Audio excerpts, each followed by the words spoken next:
In what ways does your ancillary products use, develop or challenge forms and conventions of real media products? To complete my promotional package, I individually created 2 additional ancillary products, which were a promotional poster and an 8-panel digipack. I researched the generic codes and conventions of posters and digipacks of the indie genre to allow mine to appear stereotypical, Lippmann 1922. For this research, I analysed a variety of existing digipacks and posters from different indie artists to see what similar conventions they held.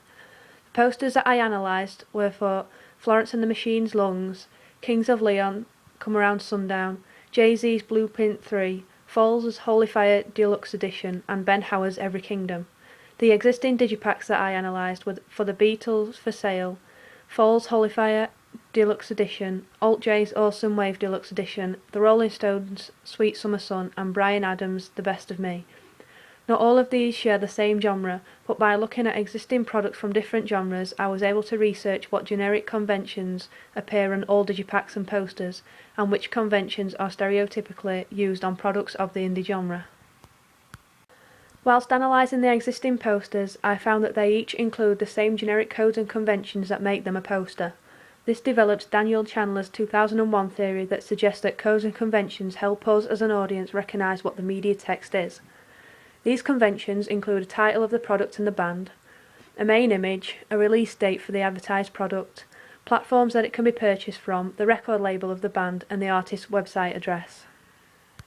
The 2 posters that heavily influenced my own poster was the Kings of Leon poster for their album, Come Around Sundown, and Falls poster for their album, Holy Fire Deluxe Edition. This is because they are both indie or alternative bands, and I felt that I could pastiche codes and conventions and themes from both to help make my own poster stereotypical of the indie genre. This develops Bentley's 1997 theory for creativity, which states that creativity is the making of the new and rearranging the old. From both of these posters, I noticed that they both use house styles and images that directly link to the product that is promoting. I have pastiched this idea as I have created a house style and colour scheme that is used across all of my products. For example, the bold sans serif font is used on both the poster and the digipack, and also the band logo, the letter A, can be seen on my poster, digipack, and at the beginning and end of the music video. This creates synergy, horizontal integration and cross-media promotion across all of my products. On the Falls poster, I found that the text and the images are equally composed over the page so that there isn't any space left unused. I decided to emulate this on my own poster as I wanted to make sure that my layout appeared equal and met this convention of promotional posters.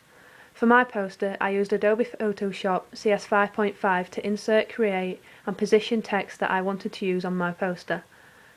The outcome of this is that my poster doesn't look uneven or unprofessional. One area that I chose to challenge the generic codes and conventions of indie digipacks was in the use of images on my poster. During my analysis into existing real media texts, I found that indie posters tend to use little variation in colour and little use of images of the band themselves. This is proved by the Falls and the Kings of Leon posters. For my own poster, I wanted to represent and create the ideology that Fraser are a vibrant and exciting new indie band, and that I would mediate this, Hall 1980, through the use of images and colour. The images that I have used on my poster are stills from the performance and narrative elements of the music video. I used Adobe Photoshop CS 5.5 to superimpose a still from each element by laying one on top of the other, lowering the opacity levels on each so both could be seen as one image, and then altering the lighting levels so that the colours were enhanced and made more vibrant. By doing this, I was able to successfully create my preferred reading for the audience, as well as create synergy and cross-media promotion between the poster and the music video. As well as doing this, I was also able to create ideologies of the band, such as Ideal Selves and Partners, Rogers 1980. In these stills, the band can be seen wearing stereotypical clothing worn by people in the indie subculture, Hebdige 1979, like denim jackets, check shirts and dark jeans. I have used these exact same stills on the inside panels of my digipack, creating synergy between the 2 products and also emulating the same representations and ideologies of the band, being vibrant and exciting through the digipack. For my digipack, I also researched into similar existing real indie digipacks so that I could gather an understanding of the generic conventions of digipacks and also ideas about what images, colours and layouts I could use for my own product. Some examples of these similar existing digipacks are Fall's Holy Fire Deluxe Edition, The Beatles for Sale and the Rolling Stones Sweet Summer Sun. I chose to use these for inspiration as they are bands from either the indie or rock music genres, and so I could pastiche the codes and conventions to create representations and stereotypes of my chosen indie genre. From my research, I found that all digipacks must include certain features that make it a digipack. These are a title of the product and the band, a main image, a spine, the record label logo of the band, copyright information, a track list, available formats, the artist's website, and a barcode. This is the main convention of digipacks, as they are needed in order to make and identify the product as a digipack. Chandler, 2001. I have included all of these features on my own digipack so that these aims are fulfilled.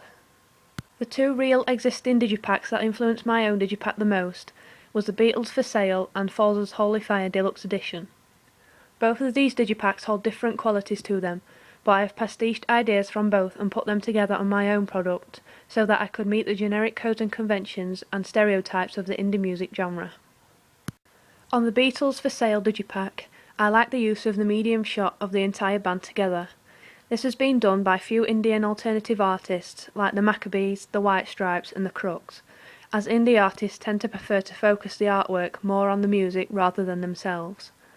On my digipack, I decided to pastiche this idea from the Beatles cover, as I felt that because Fraser are a relatively new band, they would need to be physically seen by their audience in order to promote their products.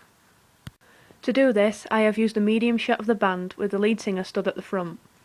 I have done this to physically show them to their audience, but to continue the ideology and representation of Electronic Shaman, Carlson 1999, and Star Persona, Die 1980, from the music video.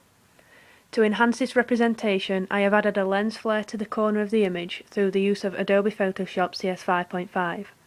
This casts a light onto the lead singer, presenting him as an ideal self and partner, Rogers 1980, and Star Persona, Die 1980, to the audience. It also helps to connote the title of the product, Shine a Light. One area that I chose to challenge the codes and conventions of similar digipacks was by using only black and white colours on the outside panels of my digipack. This juxtaposes with the vibrant colours used on the inside panels and on my poster. I purposely did this so that I could meet the stereotypes and traditions of indie music products. Indie artists used to make use of black and white due to it being the cheapest option as opposed to using colour. Additionally, there are still many indie bands that still use black and white on their products, such as the Arctic Monkeys AM and Jack White's Blunderbuss. The use of black and white has been similarly used in the music video, as it has been used on the flashback scenes in the narrative, creating synergy between the two.